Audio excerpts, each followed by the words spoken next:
Vamos lá, gente, de volta com o nosso programa Tudo Posso. Ao meu lado tá o Joseph, chefe, muito bem-vindo, né? Bom dia. Obrigado. Gente, eu conheci o Joseph há pelo menos, acho que um ano atrás, quando eu participei do Versátil Atual com a Flor, lá em Campinas também, aqui pela Rede Família de televisão. Aí fiquei falando pra produção, vamos trazer o Joseph, vamos trazer o Joseph. Aí, enfim, a Flor liberou, né? A patroa liberou, não é isso? Brincadeira, né, Flor? Ó, beijo pra você. Flor encantadora. O que é que tem hoje na cozinha? Rafa, primeiramente quero agradecer a Deus. Um pouquinho rouco. Tem água. Acho que é emocionado. Emocionado. Agradecer a Deus por estar aqui no Tudo Posso com você, Opa, que é seja bem-vindo, um meu apresentador caro. maravilhoso. Hoje eu vou fazer um tutu de feijão. Tem torresmo na receita? Tem torresmo na receita. Esse tutu de feijão foi uma ex-sogra que ensinou. E, inclusive, que Deus o tenha. Eu vou estar fritando o bacon, a calabresa, e sucessivamente eu vou estar fazendo camadas. Tá, deixa eu falar então dos ingredientes que vão. Tá, você vai acompanhar no vídeo comigo aí, ó. 200 gramas de calabresa, 200 gramas de bacon, 500 gramas de feijão. Esse feijão já é cozido? Já tá cozido, tá. já tá prontinho. Deixa eu ver. Feijãozinho da bonito, vovó. Rapaz. Deixa eu ver esse feijão. Olha aí. Temperado já? Vou temperar agora. Ah, perfeito. Tá legal. 300 gramas de farinha de mandioca. Farinha de mandioca tá aqui. Tá aí, grossa, perfeito. Tá? 300 gramas de torresmo. Já tem 290 gramas, tá, gente? Às 10 eu já comi antes do programa começar. 200 gramas de cebola, 100 gramas de salsinha. Vai ser em camadas? Vai ser em camada. Assim? Ele vai pro forno? Ele vai pro forno depois. Então, assim, eu vou começar a fritar o bacon. Tá bom. Tá? Vou colocar o bacon. Gente, esse cheiro tá incrível. Cozinha perfumada. Isso. Ô, Joseph, a sua história com cozinha começou quando? Deixa eu tirar isso aqui pra você. Rafael, foi uma história muito legal, né? Porque, na verdade, eu era músico. Músico? Isso. Eu fui em 1999 para tocar em Milão. Morei em Milão 8 anos. E que assim, a vida da gente é de altos e baixos, né? Então a gente sempre tá procurando achar o melhor para se encaixar, né? A verdade é essa. Se encaixar. É verdade. E acabou o nosso contrato como músico, né? Que era uma churrascaria chamada Aitucane. E daí nós começamos a procurar trabalho, né? Porque acabou o visto, nós ficamos ilegal. E eu sou filho único. Para poder se manter em Milão, tinha que ter o visto lá. Tá, o trabalho fixo aí. Exatamente. E assim, e as regras da minha casa eram o seguinte, que eu tinha que fazer o arroz e o feijão e minha mãe preparava a misturinha depois, senão eu não iria para casa da minha avó. Então, assim, cozinhar eu sempre tirei de letra. Se aventurou sempre e deu certo. Sempre, sempre. E aí eu tive uma oportunidade de estar trabalhando numa churrascaria de lava-prato. E vendo o pessoal trabalhar, E assim, eram coisas que eu já sabia, né? Porque como era uma churrascaria brasileira, então era o arrozinho, o feijãozinho, a farofinha, a salada de maionese, enfim. Eu pedi uma oportunidade que eu pudesse trabalhar na cozinha, que era uma coisa que eu gostava. E tocava nas horas vagas, que aparecia uma oportunidade, e o pessoal sempre entrava em contato, porque nós já estávamos ali, né? Já tinha enraizado a música ali na Itália. E aí, um belo dia, um rapaz chamado Frederico, que é um napolitano, um italiano, eu pedi uma grana para ele. Trabalhando na cozinha, eu pedi uma grana para ele. E ele via minha correria, né? Porque assim, nas folgas da cozinha, eu colocava taco, carpete de madeira. Então assim, trabalhava de segurança, você sabe, quem mora fora... Fazia bico de tudo quanto era natureza, de tudo que era jeito. Aí ele falou assim, ó, eu senti um dom em você. Eu acho que você tá batendo a cabeça porque você quer. E não falou mais nada e também não falou que ia me dar o dinheiro ou não. Eu faço aniversário agora, 15 de novembro, e foi uma data dessa, e ele me deu um envelope. Eu falei, esse envelope, acho que é a grana, né? Não abri, né? Porque tinha os meus amigos ali também, né? E ninguém podia saber.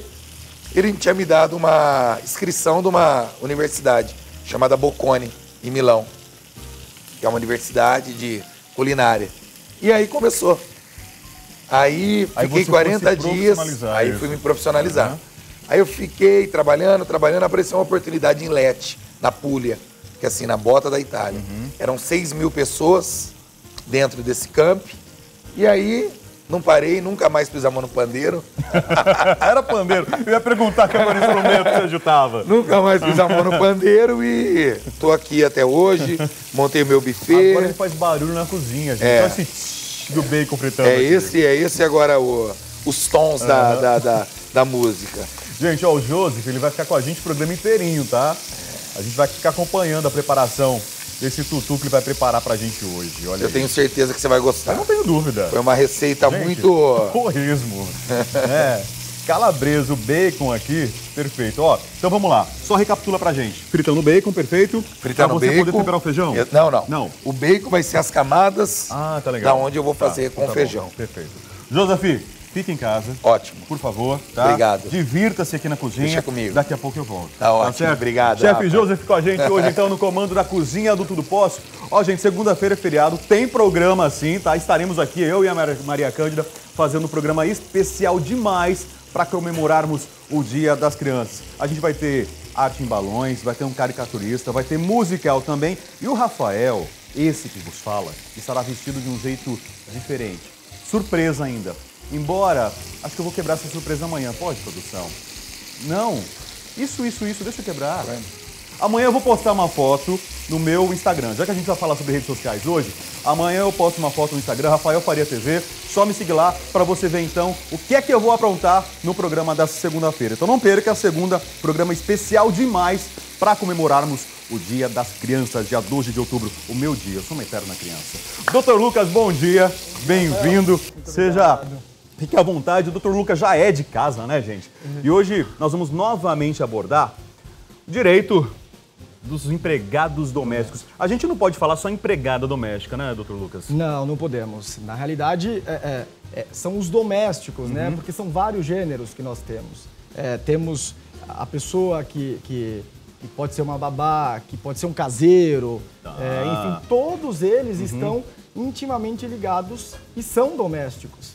Né? Então, não podemos falar só sobre as domésticas, existem domésticos também. Aliás, repetindo o número que eu falei no comecinho do programa, 1.400.000 trabalhadores domésticos no Brasil. Esse eu acredito que são os formais, né, doutor Lucas?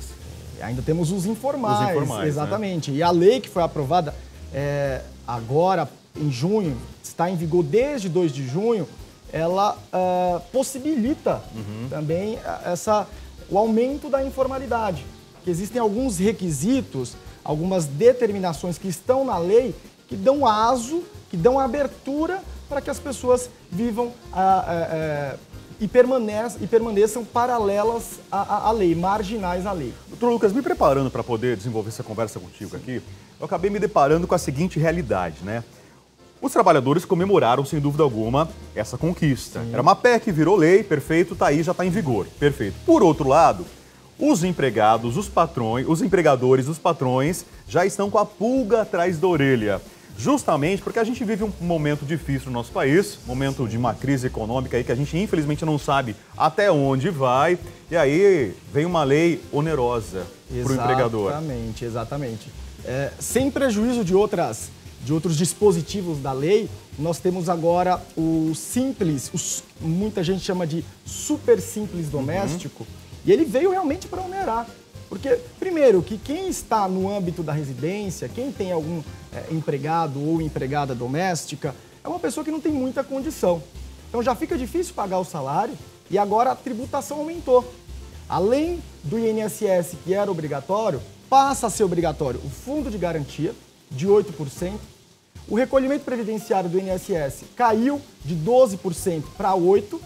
Mas aí já veio uma outra tributação. Compensou de uma outra forma. Compensou de uma outra forma, que é mais 3,2%, que fica reservado a um fundo, em caso de dispensa por justa causa ou sem justa causa, e 0,8%, que é relativo a um seguro de vida, contra acidente do trabalho, alguma coisa nesse sentido.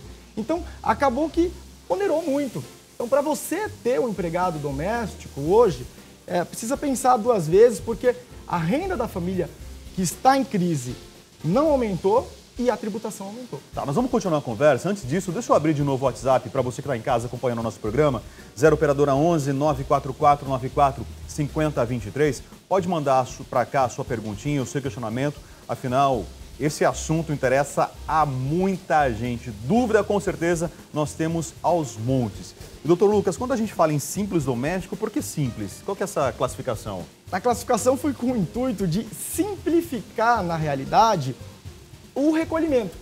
Porque antigamente, e muitas outras empresas fazem isso com relação aos empregados urbanos, para você recolher uma contribuição previdenciária, você tem que usar uma guia que você paga em determinado local. Para recolher fundo de garantia, é Caixa Econômica Federal. E esse Super Simples unificou. É uma única guia que vem discriminando todos os tributos. É menos burocrático. É menos burocrático. Por isso, simples, mas onerosa. Né? Acabou que onerou. Mas é super simples. Inclusive, já está disponível no site do Ministério do Trabalho. Entrou em vigor, acho que nessa semana. Nessa semana, eles tinham 120 dias após a publicação da lei para criar esse Super Simples. Foi criado agora, semana passada. É algo que está bem recente e nem todo mundo sabe como fazer isso. O procedimento é super simples mesmo. Só entrar no site. Explica agora. Entrar no site do Ministério do Trabalho e Emprego. Lá já tem, na primeira parte de notícias, já tem como proceder no recolhimento. E é só discriminar cada verba, imprime, recolhe e já fica tudo certo. E esse recolhimento ele vai começar a partir do dia 7 de novembro. 7 de novembro, exatamente. Ele tem um prazo para adequação, mas é interessante todos saberem que esse período de vigência da lei desde junho, quem não contribuiu, quem não recolheu, terá que recolher posteriormente, porém o Estado, quando eu digo Estado, eu digo quem faz o recolhimento, vai propor facilidades, parcelamentos, para que essa pessoa não se sinta onerada ainda mais. Doutor Lucas, ainda falando sobre crise, né? Também pesquisando aí, acabei verificando que muitos trabalhadores que estavam no comércio, nas empresas, na indústria e outros serviços, em função de dispensa, em função dessa questão econômica, estão querendo migrar para o serviço doméstico. Isso é fato? Exato, é fato. Até porque a lei veio de uma forma compensadora para esse setor. Exatamente. Eu entendo que esse índice pode aumentar ainda mais por conta dessa segurança que o doméstico tem. Praticamente, o doméstico ele está igual, em condição de igualdade ao trabalhador urbano, seletista, normal. Então, para as pessoas é até mais benéfico quem, por exemplo, está numa crise e foi dispensado, ir para a questão do doméstico, porque lá pode acordar diretamente com o empregador, horário, pode fazer regime 12 por 36, trabalha 12 horas, folga 36. Então tem toda uma facilidade que pode ser feita junto com o empregador e isso com certeza vai ajudar quem está em crise. Mas não tem empregador também agora dispensando o empregado doméstico, aquele que ficava praticamente 24 horas à disposição, justamente para poder pagar menos ou para não pesar tanto no seu bolso assim, e contratando um diarista? Com certeza. E, inclusive, a lei, ela deixa bem claro, e ela acabou com aquele entendimento diverso de que quantas vezes caracterizaria doméstico ou não, quantas vezes trabalhando na semana. Uns entendiam que 3 vezes era o suficiente, 4 vezes. Hoje, a lei é bem clara no artigo 1º. Todo funcionário que trabalhar acima, além de 2 vezes, né? Então, até 2 vezes é diarista. Trabalhou 3 vezes por semana, já caracteriza doméstico. Perfeito. E também não podemos esquecer que deve ser de forma onerosa, deve ser de forma subordinada, tem que haver uma subordinação, tem que receber salário. E outro detalhe importante, é no âmbito da família, da residência, e não pode ter fins lucrativos. Tá, fim lucrativo seria, por exemplo, assim, eu contratei uma empregada, é isso, Sim. E eu sou um profissional que exerce o trabalho de home office, por exemplo. Seria isso. Exato. Aí eu falo assim, minha empregada, você além de lavar, cozinhar, passar, limpar a casa, é isso, você vai ter que também atender o telefone pro meu escritório. Exato. Isso não pode? Isso não pode. A partir do momento que o doméstico ele começa a auxiliar nesse quesito profissional urbano, ele já deixa de ser doméstico, passa a ter e participar dos fins lucrativos do âmbito da residência e vai mudar. Mas o Lucas, aí eu penso assim, ó, por exemplo, aí não vem a pressão do patrão? Ó, se você não fizer desse jeito, eu vou mandar você embora? Exatamente. É uma lei que que vai ser bastante discutida, porque deixa muitas brechas nesse sentido. A exemplo, hoje em dia, o funcionário, o doméstico, ele pode fazer hora extra, desde que receba 40 horas extras dentro do mês. Depois, o restante pode ser compensado. E o empregador, ele é obrigado a fazer o controle de ponto. E não tem essa de ter mais de 10 funcionários ou não, conforme o entendimento do Tribunal Superior do Trabalho, ele é obrigado. E daí, como que vai ficar essa questão? Uma questão muito confusa tanto para o empregado quanto para o empregador, porque como que vai conseguir anotar isso e isso corresponder à realidade dos fatos? Não pode ter controle britânico, ou seja, não pode ser uniforme. A exemplo, das 7 às 17, todos os dias, 7 às 17. Marcar tem com que ter exatidão. Uma variação, tem que ser exato. Chegou Mas isso aí para trabalhar. Isso aí é possível burlar, Lucas. Na Exatamente. verdade, tem essa não que é a consigo entender ideia. essa história. E, com certeza, essa lei ela vai ser alvo de muita ação de inconstitucionalidade que vai para o Supremo Tribunal Federal, mas isso bem mais para frente. Gente, eu continuo conversando aqui com o Dr. Lucas, né, hoje sobre os direitos dos domésticos. Aliás, tem muita pergunta para ser feita ainda. Enquanto isso, lá na cozinha, o chefe Joseph está fazendo a festa pra gente. Hoje preparando um tutu de feijão. Olha ali, ó. É cebola isso, Joseph? Isso. Cebola, tá certo. Cebolinha. O perfume tá incrível aqui, né? Hoje tá tentador fazer o programa. Então, ó, se vocês ouvirem algum barulhinho de fritura durante o programa, é justamente o Joseph preparando o cardápio de hoje, a nossa culinária de hoje. Mudaram para comer, tá bom? Para almoçar com a gente aqui, fique à vontade. Eu aceito. Agora, vamos lá, doutor Lucas, uma perguntinha aqui. Por exemplo, eu tinha lá uma empregada doméstica. Uma empregada em casa, lavava, cozinhava, passava, fazia tudo em casa. Aí eu percebi que estava ficando oneroso registrar essa empregada doméstica e garantir ela todos os direitos. Então eu falei assim, eu vou separar os serviços. Na segunda-feira eu contrato uma para passar, na terça eu contrato uma para limpar a casa, na quarta uma para cozinhar e na quinta-feira para fazer isso. É possível fazer esse serviço? Essa divisão de pessoas? É algo bem interessante realmente que você tocou e que a lei deixa uma brecha muito grande. Inclusive não traz nenhuma implicação caso isso aconteça. Isso não é proibido, então? Isso não é proibido. A lei não proíbe. Então, ao meu ver, e óbvio que nós não podemos incentivar essas condutas, mas ficaria muito mais simples contratar, que nem você falou, a doméstica, a diarista para fazer determinados serviços até 2 vezes por semana.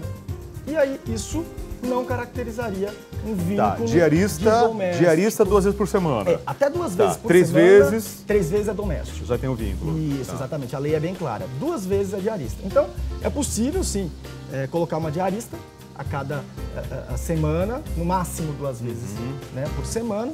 E, ao meu ver, não tem problema nenhum, porque a lei não trouxe nenhuma implicação. É possível, é uma brecha, que inclusive é passível de alguma alteração aí mais para frente, porque com certeza a grande maioria, com o intuito de diminuir o ônus de tributação, vai praticar. Mas, doutor Lucas, eu volto a bater na história da flexibilização. Será que a gente não existe jeitinhos de mudar essa história?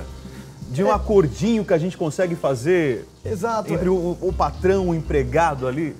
Esse que é o problema.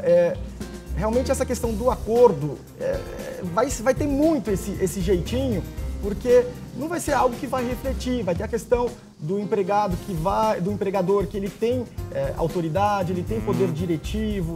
O funcionário, ele vai baixar a cabeça para muita coisa, não vai corresponder tudo ao que a lei Eu acho que o pessoal vai ter medo de perder o emprego. A verdade é essa. É o que acontece. Não é só no meio do empregado doméstico, não é verdade? Assim, o trabalhador hoje, para se manter, ele está sujeito a muitas obrigações ali que não fazem parte, na verdade, das funções que ele deve exercer conforme a profissão dele. Exatamente. E o que fica difícil também, caso isso aconteça, alguma irregularidade, alguma fraude, provar isso em juízo.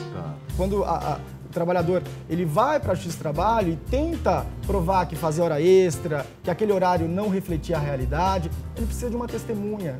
Quem vai ser a testemunha que vai ir lá a convite dele e provar algo nesse sentido? Primeiro que ele está dentro do lar da família, né?